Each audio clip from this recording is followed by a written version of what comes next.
अस्सलाम वालेकुम friend, my name is Mohsin Shahzad and you are watching CR Knowledge. Last lecture में हम लोगों ने बात की थी शॉर्टेस्ट जॉब फर्स्ट एल्गोरिथम के बारे में। आज हम देखेंगे shortest remaining job first algorithm के बारे में। मैं आप लोगों को इसकी एक एग्जांपल दूंगा, फिर हम लोग उसका completion time, turn around time, waiting time, response time और फिर हम उसकी एवरेज एंड देन मैं आप लोगों को बताऊंगा कि हमारे पास मिनिमल वेटिंग टाइम क्या है, इसका क्या मतलब है। वीडियो को एंड तक लाजमी देखिएगा। अगर आपको वीडियो अच्छी लगे तो लाइक शेयर एंड सब्सक्राइब कीजिएगा और बेल आइकन को भी दबाइएगा ताकि आपको लेटेस्ट अपडेट मिलती रहे। तो अब हम चलते हैं अपने लेक्चर की तरफ।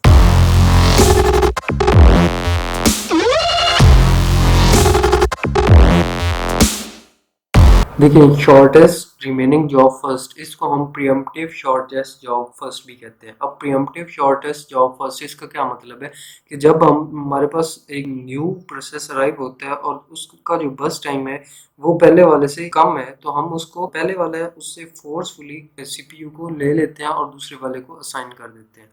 तो हमने बस उसको देखना है कि जिसकी जॉब शॉर्ट है वो पहले एग्जीक्यूट होगा और जिसकी थोड़ी ज़्यादा है वो उससे बाद में एग्जीक्यूट होगा। हमने लास्ट जो वैसे शॉर्टेस्ट जॉब किया था वो था नॉन प्रियम्पशन। ये हमारे पास प्रियम्पशन है, मतलब हमने प्रियम्पटिव करना है। उसमें हम जब एक बार एलोकेट कर देते थे तो वो अपनी एग्जीक्यूशन कंप्लीट किए बगैर सीपीयू को नहीं छोड़ता था। यहाँ पर है, चाहे उसकी एग्जीक्यूशन अभी कंप्लीट ना हुई हो तो हमने उससे सीपीयू को ले लेना है एंड देन असाइन कर देना है जो शॉर्टेस्ट जॉब न्यू अराइव होती है। अब ज़रूरी ये भी नहीं है कि हमारे पास, लाजमी भी नहीं है प्रियम्पशन हो। देखिए, प्रियम्पशन तब होगी, उस कंडीशन पे होगी कि जो न्यू प्रोसेस अराइव होता है उसकी जो जॉब है वो शॉर्ट है, कम है, देन हमारे पास प्रियम्पशन होगी। उसके अलावा प्रियम्पशन नहीं होगी। और अगर हमारे पास दो प्रोसेस ऐसे आ जाते हैं जिनका बस टाइम सेम है, तब हम first come first serve algorithm को अप्लाई करेंगे, जैसा कि मैंने लास्ट वीडियो में भी आपको बताया था। तो अब मैं एक एग्जांपल देता हूँ। इसकी एग्जांपल मैं लास्ट वाले लेक्चर की देता हूँ। जो लास्ट लेक्चर में मैंने आप लोगों को एग्जांपल दी थी वही एग्जांपल मैं आज भी देता हूँ विद प्रियम्पशन। वो नॉन प्रियम्पशन थी, ये प्रियम्पशन के साथ है। देखिए, हमारे पास 5 प्रोसेस अवेलेबल है।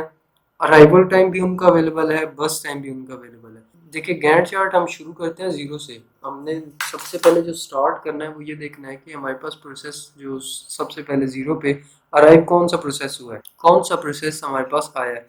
तो अब P4 हमारे पास जीरो पे आया है। P4 के अलावा कोई भी प्रोसेस हमारे पास रेडी क्यू में नहीं है। तो P4 आया, उसको हमने एक एग्जीक्यूशन दे दी। अब हम देखें, अब हम हर स्टेप के बाद चेक करेंगे, मतलब हर यूनिट ऑफ टाइम के गुजरने के बाद हम चेक करेंगे कि जो न्यू प्रोसेस आया है उसकी जॉब को चेक करेंगे, उसके बस टाइम को कंपेयर करेंगे और अगर छोटी है, शॉर्ट है, तो हम उसको एलोकेट कर देंगे न्यू वाले को और पहले वाले को प्रीएम्प्ट कर देंगे। तो इस तरह हमने every unit of time check करना है। तो 0 to 1 हम लोगों ने मूव किया एंड देन हमने 1 पे जाकर देखा कि कोई 1 पे अराइव हुआ है। तो 1 पे अराइव हमारे पास P2, जो हमारा P2 है उसकी जो बस टाइम है वो है 5। और P4 जब अपनी 1 यूनिट ऑफ टाइम एग्जीक्यूट कर चुका है तो उसने एक, अब उसको 5 बस टाइम चाहिए। मतलब एक तो उसने कंप्लीट कर ली, पहले उसे 6 चाहिए थे, एक उसने कंप्लीट कर ली, देन उसे 5 चाहिए। तो अब इन दोनों 5 को आपस में कंपेयर करेंगे, P2 एंड P4 के बस टाइम को कंपेयर करेंगे, दोनों इक्वल हैं। देन हम आएंगे उसके अराइवल टाइम पे। अराइवल टाइम देखिए, इसका 0 है, इसका 1 है। अराइवल टाइम में P4 पहले आया है तो हम यहाँ पर first come first serve algorithm apply करेंगे। P4 को दोबारा से एलोकेट हो जाएगा सीपीयू और देन P4 की जो बस टाइम है उसमें से डिक्रीमेंट हो जाएगा। उसकी बस टाइम जो है वो 4 अब रिमेनिंग रह गए हैं। अब उसने 4 यूनिट ऑफ टाइम और एग्जीक्यूट करना है। लेकिन अब फिर हम देखेंगे कि कोई 2 पे अराइव हुआ है, कोई किसी का अराइवल टाइम 2 है, यस P1 है एंड P5 है। अब ये दो हमारे पास 2 पे अराइव हुए हैं। अब हम इनके बस टाइम को कंपेयर करेंगे। देखिए, P5 का बस टाइम 3 है, ये शॉर्ट है, लेकिन जो P1 है उसका बस टाइम 1 है, ये उससे भी शॉर्ट है। और P2 का 5 है एंड P4 का 4 है। अब हमारे पास जो रेडी क्यू में है वो एक P1 है, एक P2 है, एक हमारे पास P4 है, एक P5 है। सिर्फ P3 जो है ये हमारे पास रेडी क्यू में नहीं है, बाकी सारे प्रोसेस हमारे पास रेडी क्यू में है। अब हम एलोकेट करेंगे P1 को CPU ताकि वो अपनी एग्जीक्यूशन कंप्लीट कर ले, क्योंकि उसका बस टाइम सबसे कम है। तो हमने उसको एलोकेट कर दिया और उसकी एग्जीक्यूशन होगी कंप्लीट। अब हमारे पास 3 प्रोसेस रह गए रेडी क्यू में। देखिए, 3 पे कोई किसी का भी अराइवल टाइम 3 नहीं है, तो इस वजह से अभी तक P3 हमारे पास रेडी क्यू में आया ही नहीं है। तो इस वजह से हमारे पास सिर्फ अवेलेबल जो रेडी क्यू में है वो है P2, P4 एंड P5। अब इनमें से हम लोग देखेंगे किसका जो जॉब है वो शॉर्ट है, किसका बस टाइम शॉर्ट है। तो देखें P5 का बस टाइम शॉर्ट है, P5 को एलोकेट कर देंगे CPU एंड वो अपनी एक साइकिल मूव करेगा। देखिए हम हर एक यूनिट टाइम के बाद चेक कर रहे हैं, 0 से 1, 1 पे पहुंचे तब हमने चेक किया, 2 पे पहुंचे तब हमने चेक किया, 3 पे पहुंचे तब चेक किया, 4 पे पहुंचे तब चेक किया। तो हम हर यूनिट ऑफ टाइम के बाद चेक कर रहे हैं। अब P5 को एलोकेट किया, उसने अपनी एक साइकिल कंप्लीट की, P4 और जो बस टाइम है वो 4 तक पहुंच गया। अब हमने देखना है किसी का जो अराइवल टाइम है वो 4 है।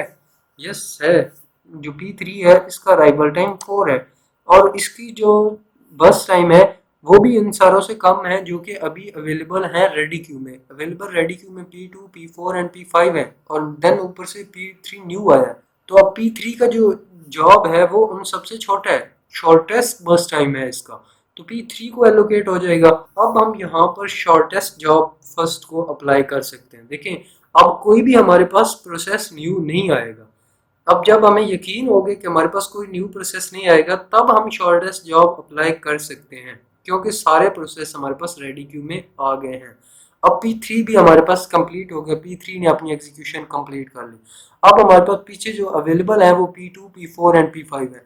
अब इनमें से हम लोग देखेंगे कि कौन सा प्रोसेस है जिसकी जो बस टाइम जो है वो शॉर्ट है। तो P5 का जो बस टाइम है वो 2 है, तो हम एलोकेट कर देंगे P5 को। अब हमें हर एक को ये देखने की जरूरत नहीं है, मतलब 5 से आगे 6 एंड 6 पे कोई अराइव हुआ है कि नहीं हुआ, एंड देन 6 से आगे 7 एंड देन इस तरह हमें अब देखने की जरूरत नहीं है। लेकिन आप चाहें तो इसको स्टेप बाय स्टेप भी देख सकते हैं, जैसे हम करते हैं 1 2 3 इस तरह देखते हैं। अगर ऐसे भी देख लें तो कोई मसला नहीं है, लेकिन अभी क्योंकि हमारे पास सारे प्रोसेस आ गए हैं तो हमें अब दोबारा देखने की सारों की जरूरत नहीं है। तो अब हमने इसको P5 को एलोकेट किया, 7 हो गया एंड देन हमारे पास P2 एंड P4 बच गए। और P4 जो है इसकी जो बस टाइम है वो है 4 एंड P2 का 5 है, तो हमने P4 को एलोकेट कर और फिर हमने P2 को एलोकेट कर दिया। तो ये था हमारे पास शॉर्टेस्ट रिमेनिंग जॉब फर्स्ट के गैंट चार्ट हम कैसे बनाते हैं। अब मैं इसको आपको कंप्लीशन टाइम, उसके बाद turn around time, average waiting time, response time and average time, इन चीज़ों के बारे में बताता हूँ। अब कंप्लीशन टाइम पे आते हैं। कंप्लीशन टाइम वो वाला टाइम जब उसने अपनी एग्जीक्यूशन को कंप्लीट कर लिया। P1 ने एग्जीक्यूशन कब कंप्लीट की? P पे। हम इस 2 को नहीं लेंगे। 2 को क्यों नहीं लेंगे? क्योंकि ये इसका स्टार्टिंग पॉइंट है कि इसने यहाँ से फिर से स्टार्ट किया, इधर से इसने स्टार्ट किया, ना कि उसका एंडिंग पॉइंट। एंडिंग पॉइंट उसका 3 है, तो उसके जो कंप्लीशन टाइम है वो 3 आएगा। हमारे पास नेक्स्ट आ जाता है P2। P2 का कंप्लीशन टाइम 16 है। क्यों? क्योंकि उसने यहाँ पर आके कंप्लीट किया 16 पे। एंड देन P3 ने कहाँ पर कंप्लीट किया है? P3 ने यहाँ 5 पे आके कंप्लीट किया, तो ये इसका कंप्लीशन टाइम हो जाएगा। एंड P4 ने 11 पे कंप्लीट किया है, तो इसका जो कंप्लीशन टाइम वो 11 हो जाएगा। देखिए हम यहाँ पर 1 या 2 इन दोनों में से किसी को नहीं लेंगे completion as a completion time. क्यों? क्योंकि देखें यहाँ पर उसने अपनी एग्जीक्यूशन कंप्लीट नहीं की थी, इधर से उससे फोर्सफुली सीपीयू लेके किसी और को दे दिया था एंड देन उसने वेट किया और फिर अपनी बारी पे आकर अपनी एग्जीक्यूशन को कंप्लीट किया। तो इस वजह से उसको हम ये 1 और 2 को नहीं लिखेंगे, हम उसकी जो एग्जैक्ट जहाँ पर उसने जाकर अपना काम कंप्लीट किया है, जब अपनी एग्जीक्यूशन कंप्लीट किया है वो वाला टाइम हम लोग यहाँ पर लिखेंगे। तो वो उसने 11 पे जाकर अपनी एग्जीक्यूशन कंप्लीट किया और P5 ने 7 पे जाके अपनी एग्जीक्यूशन कंप्लीट किया, तो 7 उसका कंप्लीशन टाइम हो जाएगा। अब टर्न अराउंड टाइम, इसका फार्मूला भी मैंने आप लोगों को बताया था, फिर मैंने साथ इधर लिख भी दिया ऊपर। जो अराइवल टाइम है और कंप्लीशन टाइम इन दोनों को आपस में माइनस करना तो हमारे पास टर्न अराउंड टाइम आ जाता है। अराइवल टाइम हमारे पास 2 है, कंप्लीशन टाइम 3 है, 3 माइनस 2 किया तो हमारे पास 1 रह गया। इसी तरह 16 माइनस 1 किया तो 15। इसी तरह 5 माइनस, देखिए ये हमारे पास कंप्लीशन टाइम है इस जगह पे, ये कंप्लीशन टाइम और ये अराइवल टाइम, इन दोनों को आपस में माइनस करके हमारे पास जो आंसर आएगा वो ये, और इसको हम कहते हैं टर्न अराउंड टाइम। ये हमारे पास हो गया turn around time. And then हम वेटिंग टाइम निकालते हैं। वेटिंग टाइम हमारे पास turn around time minus burst time. Turn around time हमने इधर निकाला था ये, और बस टाइम हमारे पास ये है। अब इधर एक और इम्पॉर्टेंट बात है जो कि आप लोगों को समझनी है, जाननी है। देखिए टर्न अराउंड टाइम हमने एक ले लिया, एक हमारे पास बस टाइम है। अब बस टाइम में हम लोगों ने कुछ कट आउट भी किए थे, जैसे ये 6 एंड देन 5 एंड देन 4 उसकी रहेगी। तो हमने इसका ओरिजिनल ही बस टाइम लेना है, जो कि उसका था 6। हमने जिस जो कट किया था वो गैंट चार्ट के लिए किया था कि उसकी इतनी एग्जीक्यूशन रह गई है, उसने इतनी टाइम एग्जीक्यूट कर लिया है और इतनी टाइम उसकी एग्जीक्यूशन रह गई है। जो उसकी रह गई थी वो हमने उधर आगे सामने लिख दी ताकि हमें याद रहे कि उसकी इतनी एग्जीक्यूशन रह गई है। तो हमने जो अभी इधर लेना है turn around time minus burst time, में बस टाइम का ओरिजिनल टाइम जो उसने चार्ट में दिया था वही टाइम हम लोगों ने इधर लेना है। तो देखें 1 minus 1 0, 15 minus 5 10, 11 minus 1 sorry 1 minus 1 0, 11 minus 6 5 and then 5 minus 3 2। अब हम आते हैं इसकी रिस्पॉन्स टाइम की तरफ कि रिस्पॉन्स टाइम कैसे निकालते हैं।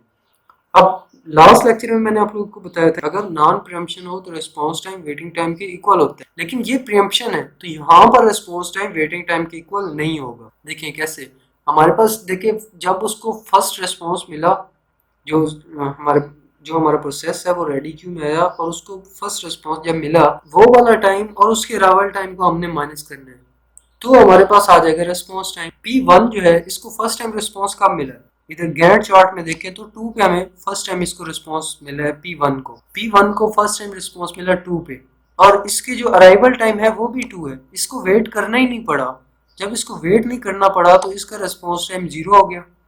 अब इसी तरह P2 है, P2 को रिस्पॉन्स कब मिला 11 पे, फर्स्ट रिस्पॉन्स 11 पे मिला, लेकिन वो आया कब 1 पे। जब वो 1 पे आया और उसको रिस्पॉन्स 11 पे मिला तो उसे वेट कितना करना पड़ा 10 यूनिट टाइम, उसको वेट करना पड़ा। एंड देन हमारे पास P3 आता है, P3 हमें फर्स्ट रिस्पॉन्स उसे कब मिला 4 पे, तो 4 माइनस 4 0, उसे कुछ वेट नहीं करना पड़ा, वो जैसे आया उसको CPU मिला, उसने काम कंप्लीट किया और चला गया। अब P4 आया, इसको फर्स्ट रिस्पॉन्स 0 पे मिला और ये आया भी कब था 0 पे, तो इसे भी वेट नहीं करना पड़ा, इसे भी उसी टाइम CPU मिला और इसने अपनी एग्जीक्यूशन स्टार्ट कर दी। एंड देन हमारे पास आता है P5 का अराइवल टाइम है 2, लेकिन उसे एलोकेट कब हुआ 3 पे। जब उसे रिस्पॉन्स 3 पे मिला और उसका अराइवल टाइम 2 है तो उसे वेट कितना करना पड़ा 1 यूनिट ऑफ टाइम। तो ये इसका था रिस्पॉन्स टाइम। अब हम इसका एवरेज निकालने की कोशिश करते हैं। एवरेज के बारे में जैसे आप लोग जानते भी होंगे, मैं फिर भी बता देता हूँ कि हम टोटल सम करते हैं सबका एंड देन हम उनको टोटल नंबर ऑफ प्रोसेस पे डिवाइड कर देते हैं और तब हमारे पास एवरेज आ जाती है। अब हमने इन सब का टोटल किया तो 5 प्लस 1 5 प्लस 1 6, 6 प्लस 1 7, 7 प्लस 6, हमने ये 6 लेना है। ये तो हमारे पास दूसरी थी वैल्यूज, तो हमने 6 लेना है। 6 प्लस 7 13, 13 प्लस 3 16, तो ये हमारे पास इसका टोटल सम आ गया बस टाइम। इसी तरह कंप्लीशन टाइम इसका 37 बन रहा है और इसका 33, इसका 17, इसका 11, टोटल जो इन सब का सम है। रिस्पॉन्स टाइम टोटल सम जो इसका है 11 बन रहा है, वेटिंग टाइम का 17 एंड टर्न अराउंड टाइम का 13 और कंप्लीशन टाइम का 33।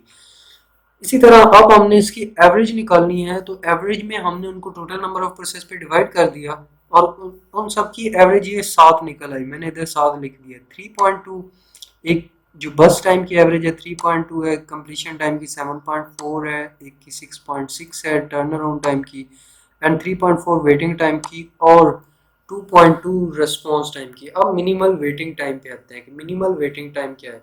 अब जब भी कोई इस एल्गोरिदम को अप्लाई करेंगे, आप इस एल्गोरिदम को यूज़ करेंगे तो आपका जो मिनिमल टाइम है, मिनिमल वेटिंग टाइम 3.4, इससे कम नहीं आने वाला।